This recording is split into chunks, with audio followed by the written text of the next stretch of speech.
Première chose que vous avez là, c'est l'agenda des cours.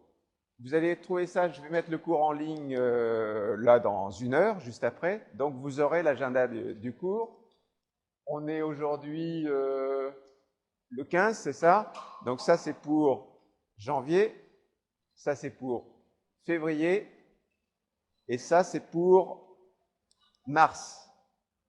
Alors, une chose qu'on va faire, c'est que là, avant d'arriver bien à vous faire comprendre les défenses immunes dans les maladies infectieuses, que je dois traiter dans l'enseignement coordonné des maladies infectieuses, j'ai besoin non pas de 3 heures, mais j'ai besoin de 4 heures. Ce qui fait que je risque de faire 4 heures d'immunologie, dont une qui va se trouver par là. Et puis ensuite, ce qui est enseignement coordonné maladies infectieuses, je ferai bien 2 heures là et j'en ferai une là. D'accord? Enfin, comme vous êtes tous en 4e année et que vous suivez les deux, simplement savoir ça. Ça sera plus pratique. Alors, je vais dire au monsieur là que si je vais être très désagréable, celui qui est là, j'ai pas du tout envie qu'on parle pendant mon cours, j'ai besoin d'être concentré, donc je vais le dire 2 fois, et puis ensuite, je pars. Pas plus compliqué que ça. Surtout là, ça devient un petit peu, c'était pas simple, l'immunologie. Je vous ai fait simplement la présentation des acteurs de l'immunologie. Maintenant, on va les faire jouer entre eux. Alors, si vous aviez eu du mal à comprendre ce qui se passait jusqu'à présent, vous inquiétez pas trop, les choses vont se mettre en place maintenant, mais faire jouer ensemble les différents acteurs, c'est pas si facile que ça. Alors, là où on en était, on avait commencé la dernière fois différenciation et activation des lymphocytes B. Je ne sais pas si vous vous souvenez de ça. Je vais mettre l'écran pour arriver à le voir. Voilà. Et la fin du cours, je m'étais arrêté aux caractéristiques générales des réponses immunhumorales dépendantes ou indépendantes des lymphocytes T. Ça, on l'avait vu. Et on avait commencé à voir l'activation par l'antigène et la présentation de l'antigène. On avait vu une chose, et la dernière fois on s'était quitté là-dessus, je vous avais souhaité bonnes vacances. On avait vu que l'antigène avait un double rôle, ce qui était important.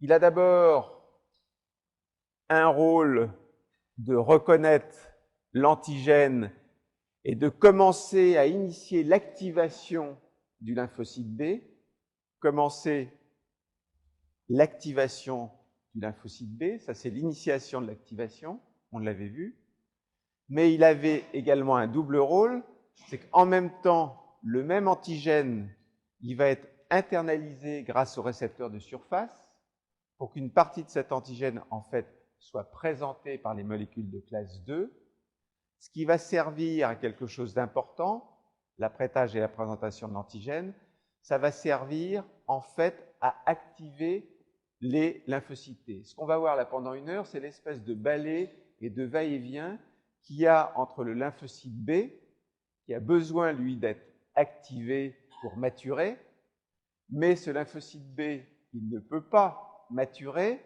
s'il n'a pas l'aide du lymphocyte T auxiliaire, qui lui-même, pour fournir son aide au lymphocyte B, il a aussi besoin d'être activé. Donc c'est ce balai-là que l'on va voir. Donc on va le voir doucement. Et la première chose que l'on va regarder, c'est la reconnaissance de l'antigène et l'initiation de l'activation. Donc là, ce que l'on regarde, je vais pas à pas, c'est la reconnaissance de l'antigène et simplement commencer à initier l'activation du lymphocyte B par l'antigène. Et pour pouvoir faire donc cette initiation de l'activation, c'est ce qui se passe ici. Celui qui va commencer à être activé, c'est bien un lymphocyte B mature qui pour l'instant est au repos. un lymphocyte B mature au repos, un lymphocyte B naïf. C'est un lymphocyte B qui a à sa surface des immunoglobulines de surface qui sont des IgM et des IgD. Donc là, on en est là. On a sélectionné ces lymphocytes B, ils sont matures, mais il va falloir commencer à les activer encore une fois. C'est ça que l'on va voir, l'activation, l'initiation de l'activation. Alors, là, il y a un problème, c'est que ces immunoglobulines de surface, en fait, vous vous souvenez bien qu'elles ont des queues intracytoplasmiques qui sont très courtes. Ayant ces queues intracytoplasmiques très courtes, vous les voyez ici, ce sont des immunoglobulines de membrane. Ce n'est pas avec ces 3 acides aminés ici, ou ces 21 acides aminés, même ici, très peu, 3 acides aminés de la queue intracytoplasmique que vous allez pouvoir faire la transduction du signal. Donc, pour faire la transduction du signal, ça se passe ici sur votre droite, vous aurez besoin en fait d'autres molécules. Vous aurez besoin de ce dimère Ig-alpha, Ig-bêta, que vous voyez ici, Ig-alpha, Ig-bêta, qui va vous servir à faire la transduction du signal. Et Ig-alpha, Ig-bêta, que vous voyez ici, c'est en fait l'équivalent de ce que vous aviez vu pour le lymphocyte T avec les chaînes CD3, les chaînes zeta. Vous vous souvenez de ça? Ici, donc, c'est Ig-alpha, Ig-bêta pour faire la transduction du signal. Et en fait, le complexe entre l'immunoglobuline membranaire qui va reconnaître l'antigène, les chaînes Ig-alpha, Ig-bêta qui vont faire la transduction du signal, c'est ce qu'on appelle en fait le complexe récepteur de l'antigène des lymphocytes B. Le complexe récepteur de l'antigène des lymphocytes B. Pour faire cette transduction du signal, des signaux, vous avez besoin, comme d'habitude, de motifs particuliers qui sont ici, qui sont les motifs ITAM. ITAM, c'est, vous vous souvenez, immunorécepteur tyrosine base activation motif. Immunorécepteur tyrosine base activation motif. Ça, c'est nécessaire pour la transduction du signal, des signaux. Alors, comment ça se passe? Un petit peu compliqué. Ici, on commence avec ce que l'on avait vu, le complexe récepteur de l'antigène des lymphocytes B. Il est bien ici.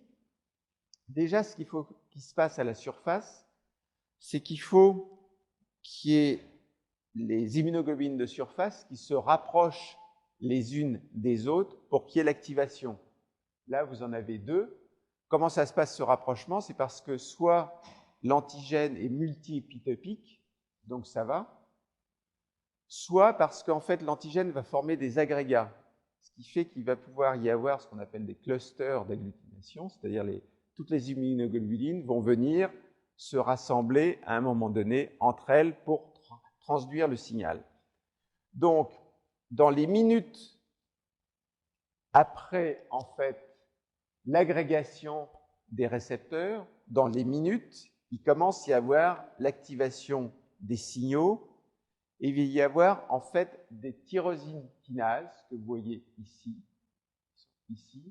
qui vont commencer à agir. Donc, action des tyrosine kinases. Ces tyrosine kinases, qu'est-ce qu'elles vont faire? Elles vont notamment permettre l'activation d'une molécule qui est ici, qui est importante, qui est en fait phosphatidyl inositol spécifique phospholipase. C'est une phospholipase ici. C'est en fait PLC gamma 1, phospholipase.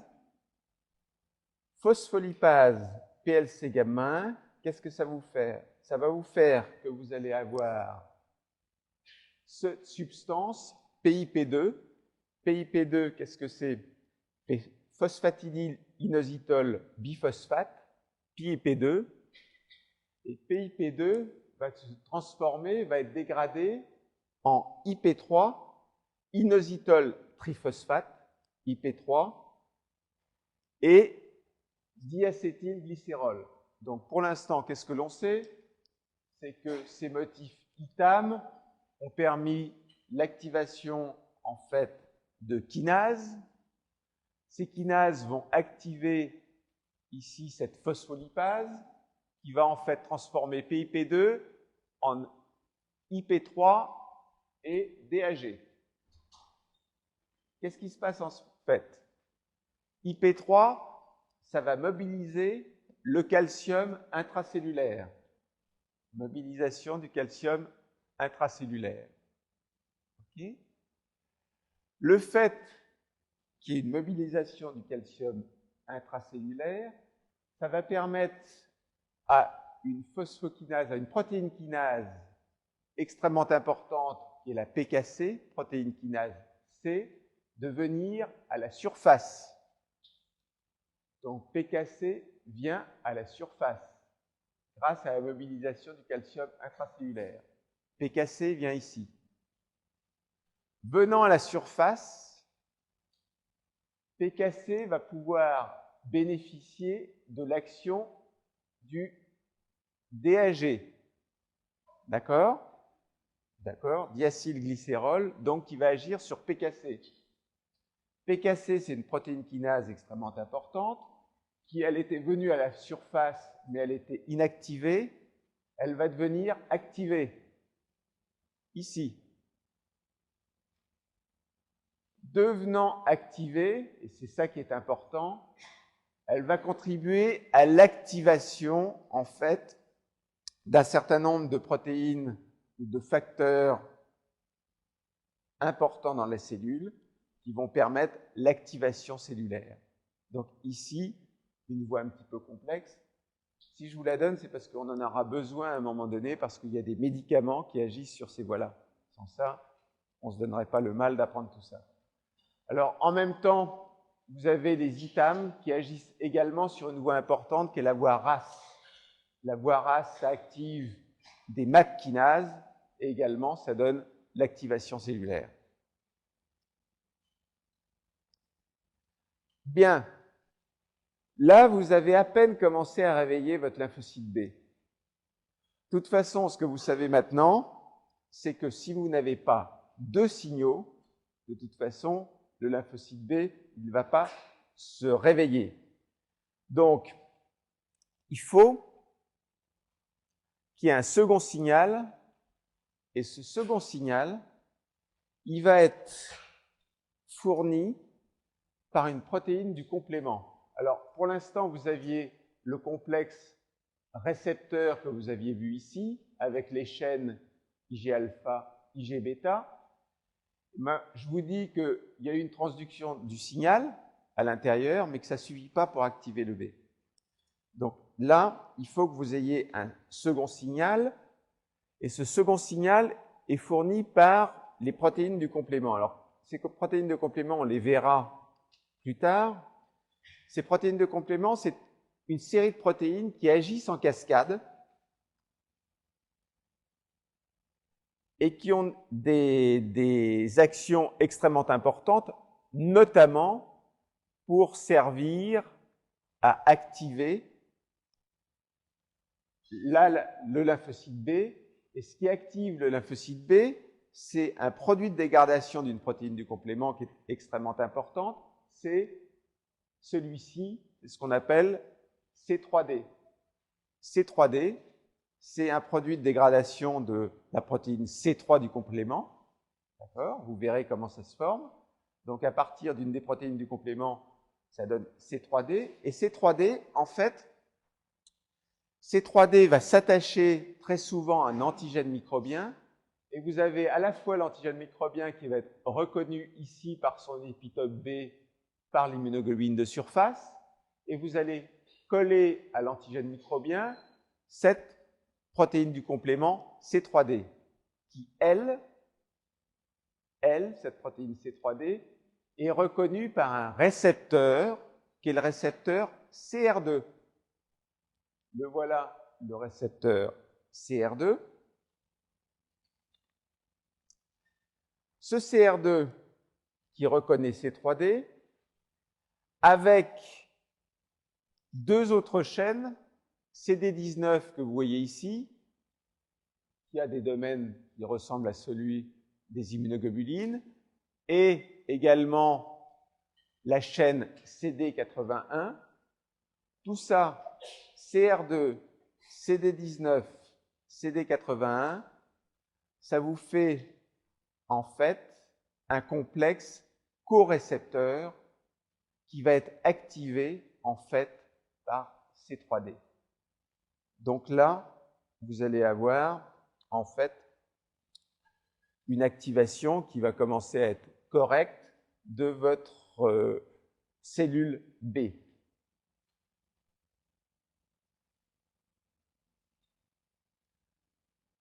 Alors, c'est important parce que, et là je vois qu'il y a une question, lorsque C3D il est attaché d'ailleurs de façon covalente à l'antigène,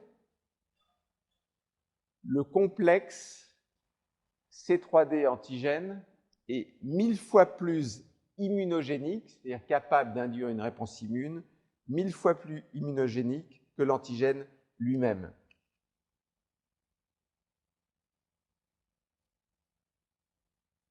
Bien. Alors, là, vous avez eu vos deux signaux, dont vous avez toujours besoin, vous vous souvenez. Donc, les seconds signaux pour le lymphocyte B, c'est la protéine du complément. Une fois que vous avez eu ces deux signaux, quelles sont les conséquences fonctionnelles? Vous savez que pour les T, vous aurez également besoin de deux signaux. Ça, vous l'avez déjà vu. On y reviendra plus tard. Quelles sont les conséquences fonctionnelles de l'activation des lymphocytes B par le complexe antigène-récepteur? Vous êtes donné le mal d'essayer de comprendre une voie de transduction qui était complexe. Je vous ai dit à la fin, ça va activer le B, mais quelles sont en fait les conséquences fonctionnelles? Alors, il était naïf, il est devenu un lymphocyte B activé, et ces voies de transduction, elles aboutissent à beaucoup de choses. D'abord, votre lymphocyte B, il entre dans le cycle cellulaire, mitose, il y a une augmentation de la taille des cellules, il y a une augmentation des organelles cytoplasmiques. Bien. Ensuite, il y a une augmentation de la survie parce qu'il y a une expression de protéines anti-apoptotiques. Seconde conséquence. Troisième conséquence, vous allez avoir une augmentation de l'expression des molécules de CMH de classe 2 et des molécules de costimulation. Et dans l'ordre, c'est B7-2 puis B7-1. Bon. Donc ça va être bien parce que ça va permettre d'activer les lymphocytes T. On a également l'augmentation de l'expression des récepteurs pour les cytokines, que ce soit les récepteurs par exemple de l'IL2 ou les récepteurs de l'IL4. Donc beaucoup de conséquences. Bien. Là, le lymphocyte B, il est activé, mais il ne faut pas vous contenter de ça. Alors, on va voir maintenant autre chose. On va voir les réponses humorales à la plupart des antigènes, c'est-à-dire aux antigènes protéiques qui dépendent des lymphocytes T auxiliaires. Sans lymphocytes T auxiliaires, sans l'aide des lymphocytes T auxiliaires, le lymphocyte B, il a été activé, mais en gros, il ne va pas aller beaucoup plus loin. Ce n'est pas encore un lymphocyte B qui a des fonctions effectrices. Nuance. J'aime bien, là, c'est calme, là. Vous avez l'air de sourire. J'aime bien, moi, quand je vous fais sourire. Alors, réponse immunomorale Ce que je viens de vous dire, c'est que vous avez besoin des lymphocytes T auxiliaires et il va y avoir deux types de coopération. La première chose, c'est que vous allez avoir une collaboration, une coopération lymphocyte B, lymphocyte T. On a vu, encore une fois, que pour pouvoir aller un petit peu plus loin dans l'activation des lymphocytes B, j'ai besoin de l'aide des lymphocytes T. Sans l'aide des lymphocytes T, je ne pourrais pas être totalement activé pour me transformer en plasmocyte, par exemple, ou pour devenir un lymphocyte B mémoire. D'accord?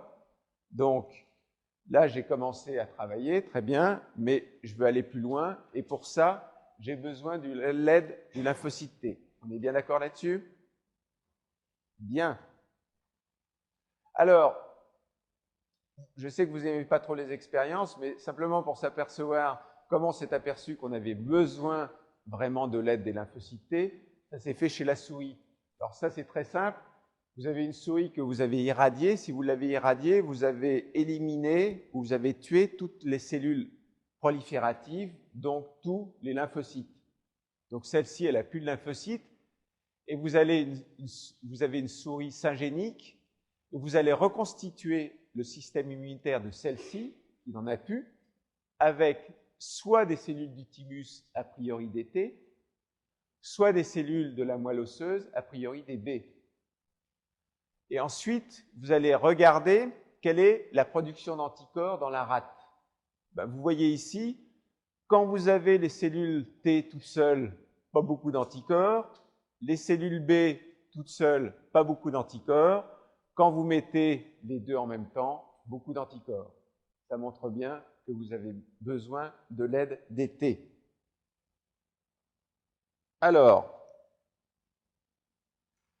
besoin de cette coopération entre B et T, et quelles sont les phases initiales de la coopération qui va permettre en fait la prolifération des B et la sécrétion d'anticorps. Toujours la même chose, mais le T, pour donner l'aide au B, il faut lui-même qu'il soit réveillé. Vous êtes d'accord? Donc, mon premier problème maintenant, c'est qu'il va falloir en fait que j'active les lymphocytes T auxiliaires et je vais pouvoir les activer de deux façons. Donc, mon besoin, vous comprenez bien, activer les T pour l'instant. Si je ne suis pas capable d'activer les T, ils ne vont pas fournir leur aide au B et je n'activerai jamais les B. Donc, besoin d'activer les T. Et comment je vais faire pour activer les T? J'ai deux moyens. Soit je vais utiliser les capacités d'un B de présenter l'antigène, ce qui va permettre d'activer le T. Soit je vais avoir besoin de cellules dendritiques qui vont activer le T, et une fois que le T sera activé, réveillé, il va aller activer le B. D'accord? Ça m'aide quand il y en a un qui me dit qu'il comprend, parce que sans ça, je me dis, ça y est, ils ne comprennent plus rien. Alors, ce qu'on regarde là, c'est l'activation du T par les cellules présentatrices d'antigènes. Et tout à l'heure, on regardera l'activation du T par les cellules B elles-mêmes. Donc là, on regarde l'activation des T par les cellules présentatrices d'antigènes. Alors, pour qu'elles s'activent, les T, ou qu'elles soient activées par les cellules présentatrices d'antigènes, il faut d'abord qu'elles se rencontrent. D'accord? Donc, comment vont-elles faire pour se rencontrer? La rencontre, vous le savez, elle se fait dans les ganglions. Vous avez toujours vu ça. Là, je montre une chose, je montre les zones qui sont importantes où vont se rencontrer ici, ça se trouve donc dans le paracortex, les cellules présentatrices d'antigènes avec les cellules T auxiliaires. La cellule présentatrice d'antigène, on le reverra ça, mais elle est venue de la périphérie où elle a reconnu l'antigène avec ses petites pattes, elle est venue juste au niveau du ganglion. Au niveau du ganglion, dans le paracortex, elle rencontre les T. Là, ici, il va se transformer. Alors, un autre schéma que vous ne connaissez pas. Vous êtes dans le paracortex. Je viens de vous dire, voilà, les cellules dendritiques, elles vont activer les T. Donc voilà, présentation de l'antigène par les cellules présentatrices d'antigène, activation des cellules T. Les cellules T activées, elles vont migrer pour venir au bord du follicule, ici. Donc, elles migrent. De l'autre côté, il y avait le follicule primaire. Il y avait un lymphocyte B qui, lui, par son immunoglobuline de surface, a commencé à être activé, mais ça ne suffit pas, cette activation. Il faut que ce lymphocyte B, lui, il migre également au bord du follicule. Donc, il y en a un qui vient de la gauche, l'autre qui vient de la droite. D'accord? Et là, une fois qu'il y a eu cette migration, le lymphocyte T, lui, va commencer à pouvoir activer les cellules B, notamment en produisant des cytokines. En même temps, le B va activer le T. Ça marche dans les deux sens. Donc ici, qu'est-ce qui se passe? Activation des cellules B. Alors, pour qu'il y ait, on reprend parce que c'est important. Ici, la cellule dendritique, elle va activer la cellule T auxiliaire qui va migrer.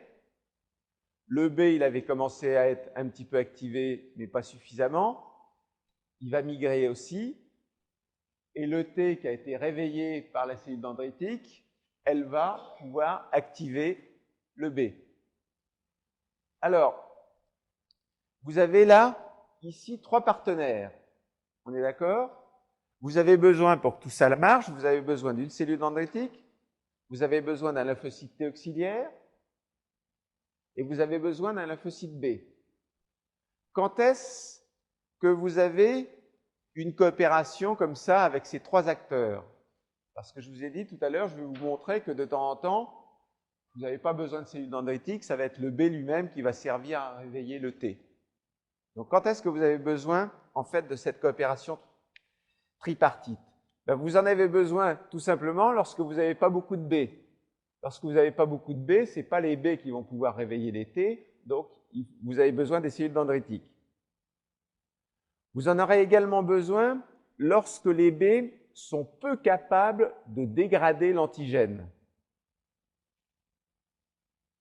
En fait, les B, ils sont moins efficaces que les cellules présentatrices d'antigènes pour présenter l'antigène, en particulier les antigènes bactériens. Parce que les B à l'intérieur, ils ont moins de lysosomes et ils ont moins d'enzymes qui permettent de dégrader les protéines.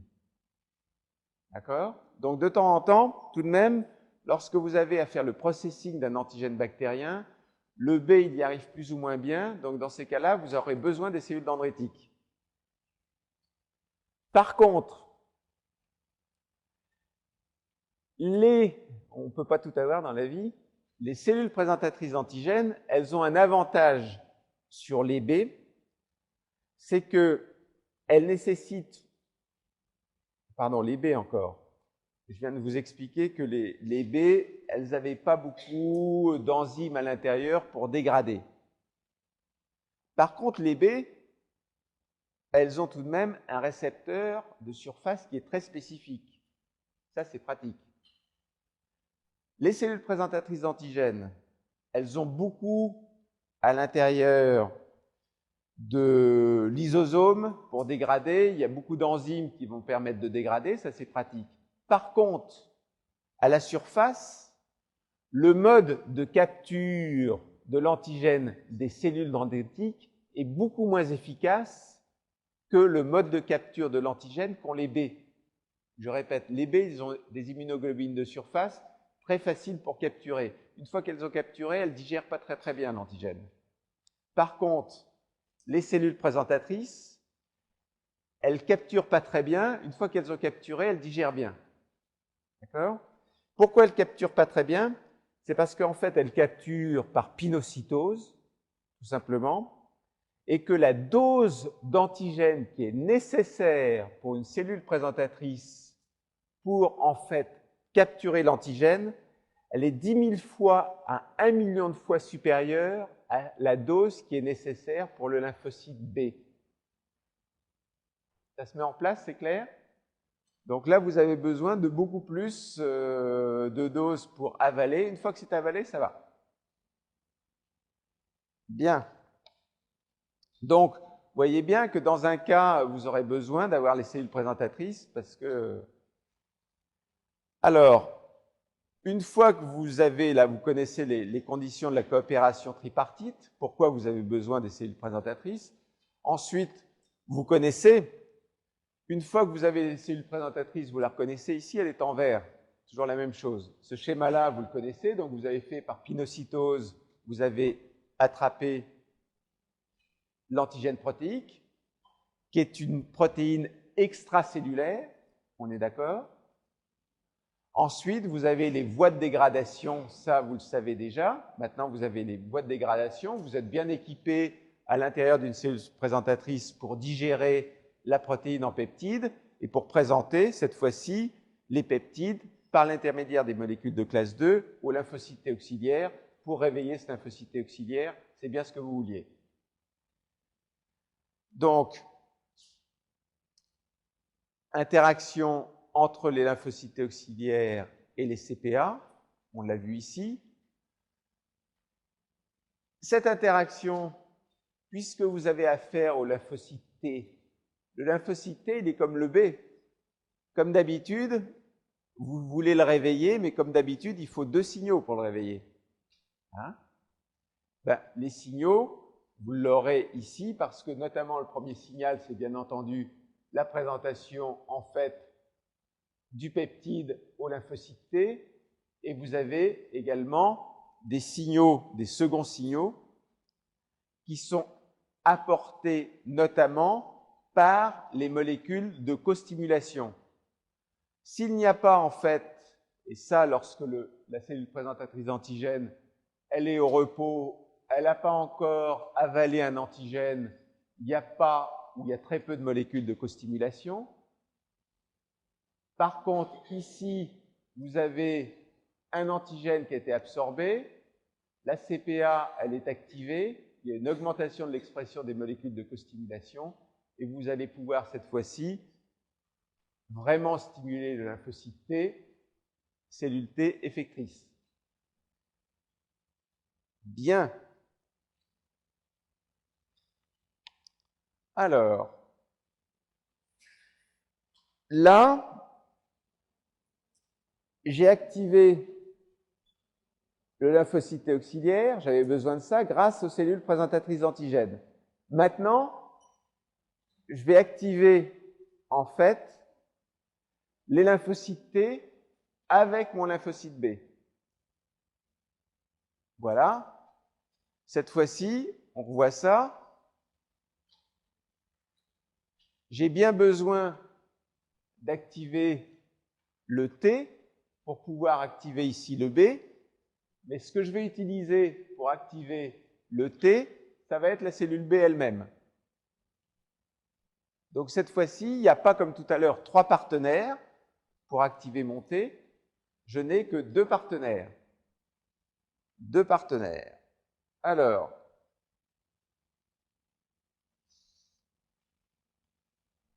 OK. 4, 2, 2. Alors, présentation, ça on l'a vu. Comment ça se passe? Comment ça se passe? Vous avez toujours ce lymphocyte T qui est ici, comme tout à l'heure. Vous avez le lymphocyte B qui est là. Tout à l'heure, vous aviez ici qui se baladait une cellule dendritique. Là, vous ne l'avez pas, votre cellule dendritique. Vous avez simplement le B qui est dans le follicule. Il a apprêté l'antigène. Regardez là, hop, il a apprêté l'antigène. Il vient au contact du T. Et là, qu'est-ce qui se passe? Il y a une présentation de l'antigène par les cellules B, présentant l'antigène aux cellules T. Il va activer le T. Une fois que le T sera activé, il va pouvoir activer le B. Donc, il y a vraiment une activation bidirectionnelle TB. Ça va? Hop, hop. Bien. Alors, tiens, on va voir. On me dit que ça marchait, les animations. On va voir si ça marche ou pas. Je pensais que j'en avais pas. Non, elle ne marche pas. Donc, il faut qu'on résolve ce problème technique. Hein, tu vois? Théoriquement, j'appuie sur au milieu et bon. Donc ça ne marche pas. T'inquiète. Alors, cette présentation, en fait, par lymphocyte B,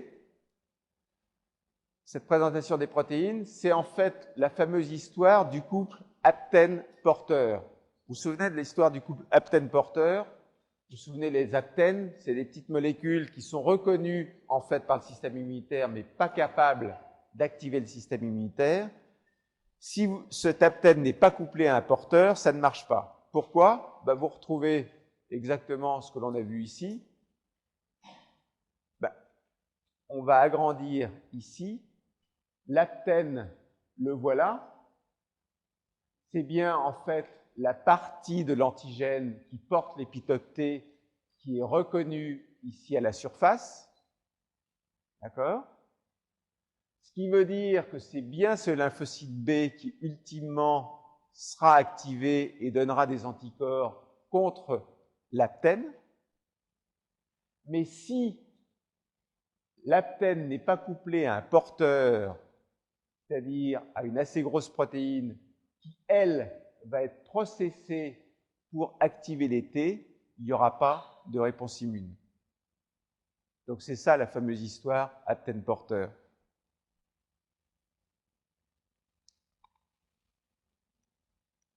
Aptène-porteur. Alors, on avait vu tout à l'heure les conditions pour lesquelles vous avez besoin de 3 partenaires pour activer le lymphocyte T auxiliaire. Quelles sont les conditions de la présentation par le lymphocyte B? C'est le mode, en fait, de présentation et de coopération. Ça, c'est une question. Si je la vois, il y a un Q. C'est le mode de présentation et de coopération le plus important lors de la réponse secondaire.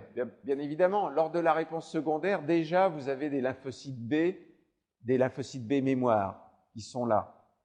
Donc, tout à l'heure, j'avais dit, vous avez besoin des cellules présentatrices d'antigènes lorsqu'il y a peu de B. Lors de la réponse secondaire, a priori, il y a beaucoup de B. Donc, ça va.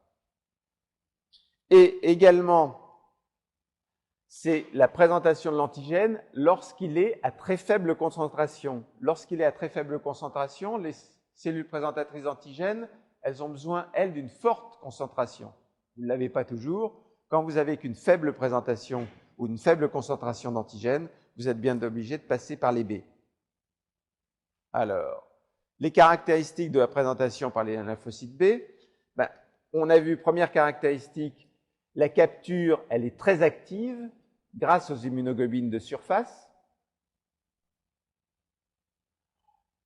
Ensuite, et c'est sur ce schéma-là, donc capture extrêmement active grâce aux immunoglobulines de surface.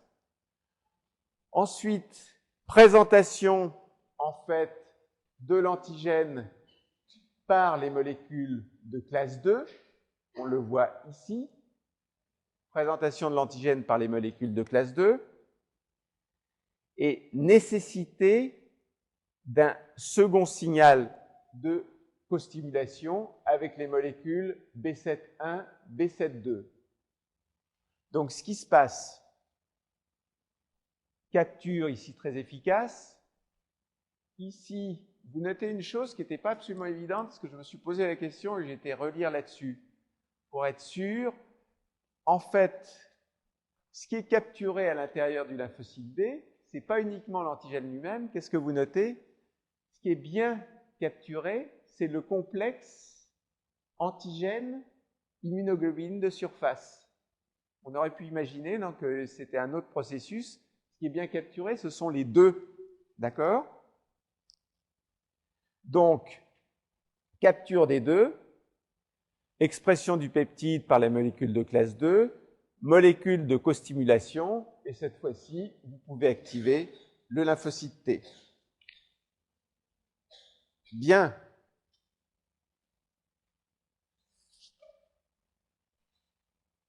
On a bien vu que maintenant vous avez progressé. Hein.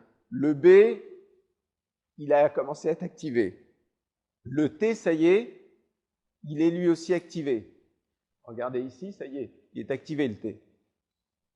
Maintenant, comment le lymphocyte T, il apporte son aide au B pour que le B aille plus loin? Donc, l'aide des lymphocytes T au lymphocyte B. Comment ça se passe? Donc, on a vu que c'était bidirectionnel. On a vu comment ça se passait dans la première partie. D'accord? Activation des T par les B. Si j'avais envie de revenir, quel est le résumé de la première partie? C'est sur ce schéma-là. Activation des T par les B. C'est bien ce que l'on a vu. Activation des T par les B. OK. Maintenant, le T, il est activé. Qu'est-ce qui va se passer? Comment va se faire l'activation des B par les T? J'avais dit, je faisais ça doucement parce que ce n'était pas simple. Donc, c'est ça qu'on va voir maintenant. Pour que, enfin, le B, il soit activé. Alors, ce qui est important, là, c'est en fait le rôle des interactions, notamment entre CD40 et CD40 ligand. Alors, là, je suis en train de voir, le T il est activé, présentation d'antigène, j'en suis là. J'ai activé le T, et qu'est-ce qui se passe? Le fait que le T soit activé, qu'est-ce que l'on voit apparaître sur le T? C'est CD40 ligand. D'accord? CD40 ligand, ça va permettre au T d'interagir avec le B qui, lui, avait le récepteur, et le récepteur, c'est CD40. Le B, il a de façon constitutive le récepteur CD40. D'accord? Ce qui a été induit sur le B, c'est en fait B7. Mais CD40, il l'avait. Par contre, le T, lui, il a fallu qu'il y ait une induction de CD40 ligand.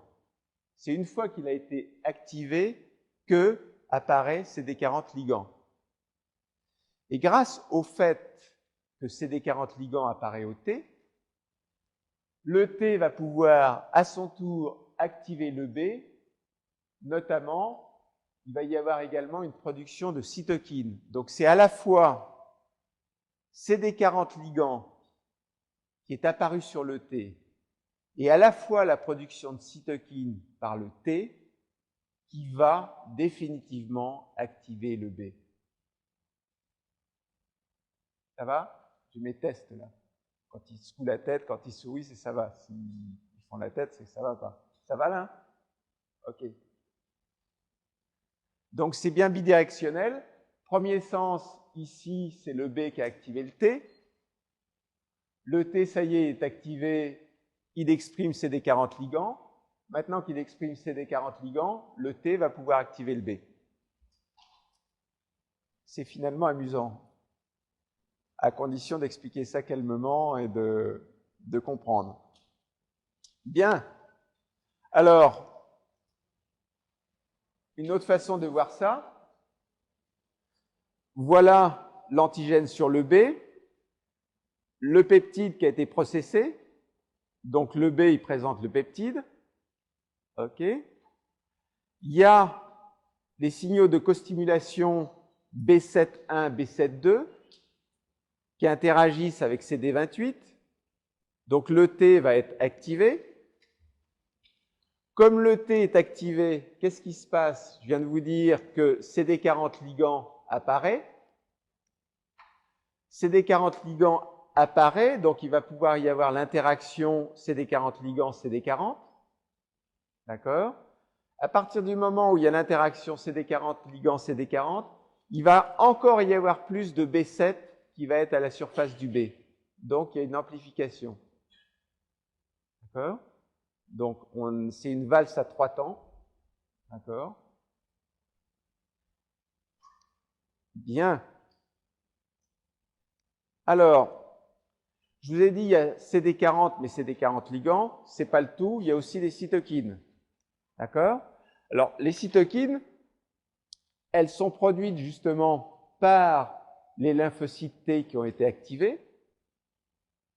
Elles vont produire un certain nombre de cytokines, ici IL2, IL4, IL5. Ça va permettre la prolifération des B et ça va permettre la sécrétion des immunoglobulines. Cette fois-ci, enfin, ouf, on y est. Donc, en fonction des cytokines, je vais, par exemple, ici produire en premier lieu des IgM. Ici, c'est une animation, donc voilà, vous ne la verrez pas. Et ici, ce qu'il y a d'intéressant, c'est qu'une fois que vos lymphocytes se sont transformés en plasmocytes, ici, les plasmocytes, ils se trouvent où dans ce schéma-là? Ils se trouvent ici, dans la médula. Donc, la médula, mais où vont aller les plasmocytes quand ils vont sortir du ganglion? Je vous rappelle que, et ça c'est une question aussi, les plasmocytes, ils migrent où? Vous me le dites? Dans la moelle osseuse. C'est là où ils vont rester pendant des mois, voire des années, pour la production d'anticorps. Lorsque, pour vous donner une idée du temps, lorsque vous immunisez avec un antigène, pour que vous retrouviez les plasmocytes dans la moelle osseuse, c'est 2 à 3 semaines. Tiens, ça c'est une question aussi. Combien de temps pour retrouver les plasmocytes dans la moelle osseuse après une immunisation? 2 à 3 semaines. Bien. Changement d'isotype des chaînes lourdes. Pour l'instant, j'ai fait des IgM, c'est pas mal, mais je voudrais bien également faire des IgG, des IgA ou des IgE. Alors, qu'est-ce qui fait que vous allez faire ce changement d'isotype? C'est le cocktail de cytokines produites par les lymphocytes T activés. Ça me sert bien d'avoir activé des lymphocytes T. Donc, c'est ici, toutes ces interactions, ces changements d'isotype, où se passe-t-il? Il se passe dans le lieu d'interaction des lymphocytes T auxiliaires et des lymphocytes B. Ça se passe toujours dans le ganglion. Je vous rappelle ce petit schéma-là, lieu d'interaction. Et là, vous avez bien vu que le lymphocyte T auxiliaire, une fois qu'il est activé, il produit des cytokines. Et en fonction des cytokines produites, ça donnera des isotypes variables. Si on regarde un petit peu plus près, dans le ganglion, le follicule primaire, à force qu'il y ait à l'intérieur du ganglion cette rencontre des lymphocytes T et des lymphocytes B, la multiplication des lymphocytes B, bah, tout de même, votre follicule primaire va se transformer en follicule secondaire, on le verra. Et à l'intérieur du follicule secondaire, il y a en fait des zones claires et il y a des zones sombres. Alors ça, on va le voir aussi ici. Zone claire, parce que ici, on a les lymphocytes B qui ont été au centre du ganglion. Au centre du ganglion, ces lymphocytes B qui maintenant sont bien des lymphocytes B activés et capables de se transformer en plasmocytes. Dans le centre du ganglion, ils vont rencontrer des cellules dendritiques. Alors là, piège. Cellules dendritiques folliculaires. Ça n'a rien à voir avec les cellules dendritiques dont on a parlé jusqu'à présent, qui sont en périphérie. Ces cellules dendritiques folliculaires, en fait, d'abord, elles expriment très peu de molécules de classe 2 à leur surface, ce qui était le propre, en fait, des cellules dendritiques classiques, présentatrices d'antigènes. Elles ont beaucoup de récepteurs, récepteurs pour le fragment FC des immunoglobulines, récepteurs pour des protéines du complément. Retenez ça, CR1, CR2, CR3, ces trois récepteurs pour des protéines du complément qu'on retrouvera, c'est exprimé par ces cellules dendritiques tout à fait particulières. Donc là, ces cellules dendritiques, elles ont un rôle. Elles vont faciliter les lymphocytes qui sont venus, les lymphocytes B qui sont venus dans ces follicules, qui sont énormément multipliés, qui sont tellement multipliés qu'ils forment une espèce de zone sombre qui est en périphérie du follicule. Donc c'est la fameuse zone sombre. Et ensuite, ces lymphocytes dans le ganglion vont finir finalement par se transformer en plasmocytes, par sortir du ganglion et à se transformer en plasmocytes ou en cellules B mémoire. Donc tout ça se passe, ce sont des interactions cellulaires qui se passent dans le centre germinatif. C'est également là que se fait quelque chose d'important, c'est la maturation en fait de l'affinité des anticorps. Alors ça, maintenant, vous êtes des forts dans la maturation de l'affinité des anticorps. Vous savez qu'un clone de lymphocyte B, il va finalement faire des changements au niveau des gènes des immunoglobulines, des changements d'acides aminés les uns après les autres, pour que les immunoglobulines de surface aient de plus en plus d'affinité pour l'antigène. Donc voilà, sélection des lymphocytes B de forte affinité. Donc maintenant, vous avez sécrété des anticorps, des IgM, vous avez fait la commutation isotypique dans le ganglion, vous avez maturé l'affinité des ganglions, vous avez maintenant fait des B-mémoires dans le ganglion. Bah écoutez, vous avez quasiment tout fait. Et le résumé, c'est quels sont les facteurs qui déterminent la nature de la réponse immunorale contre des antigènes protéiques. Ben, ces facteurs qui conditionnent la nature de la réponse, ça va être essentiellement deux choses. Nature de la réponse, ça veut dire quoi? Ça veut dire quel type d'anticorps vous êtes capable de faire. Il va y avoir deux facteurs essentiels. Le premier, vous l'avez déjà vu, c'est en fonction des cytokines produites par les lymphocytes T, vous allez partir vers la production d'IgG, d'IgA, d'IgE. D'accord? Et ça, vous retrouvez une chose, je ne sais pas si je l'ai mis là. Oui. Vous savez que vous avez deux grandes sous-groupes de lymphocytes T, les lymphocytes T auxiliaire 1 et les lymphocytes T auxiliaire 2.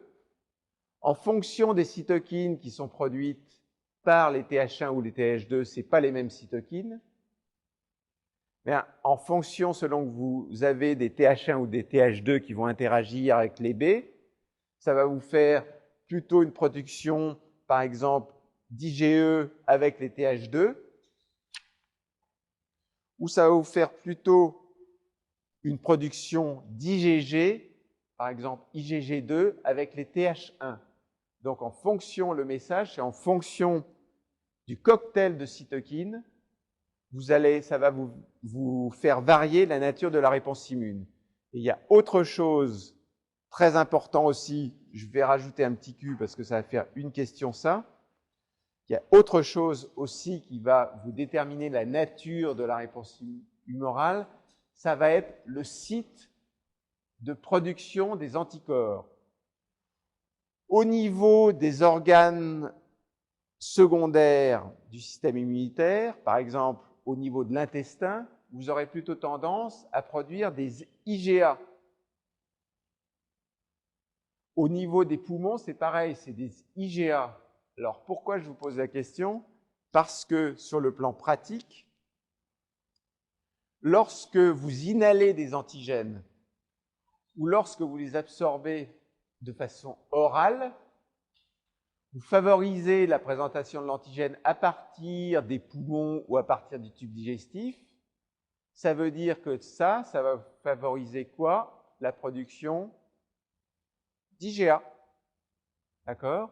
Donc c'est bien à la fois des cytokines produites par les TH1, les TH2 ou par les T, et à la fois le site anatomique qui vont décider du type de réponse immune humorale que vous allez avoir. Voilà. Merci de votre attention, vous avez été impeccable.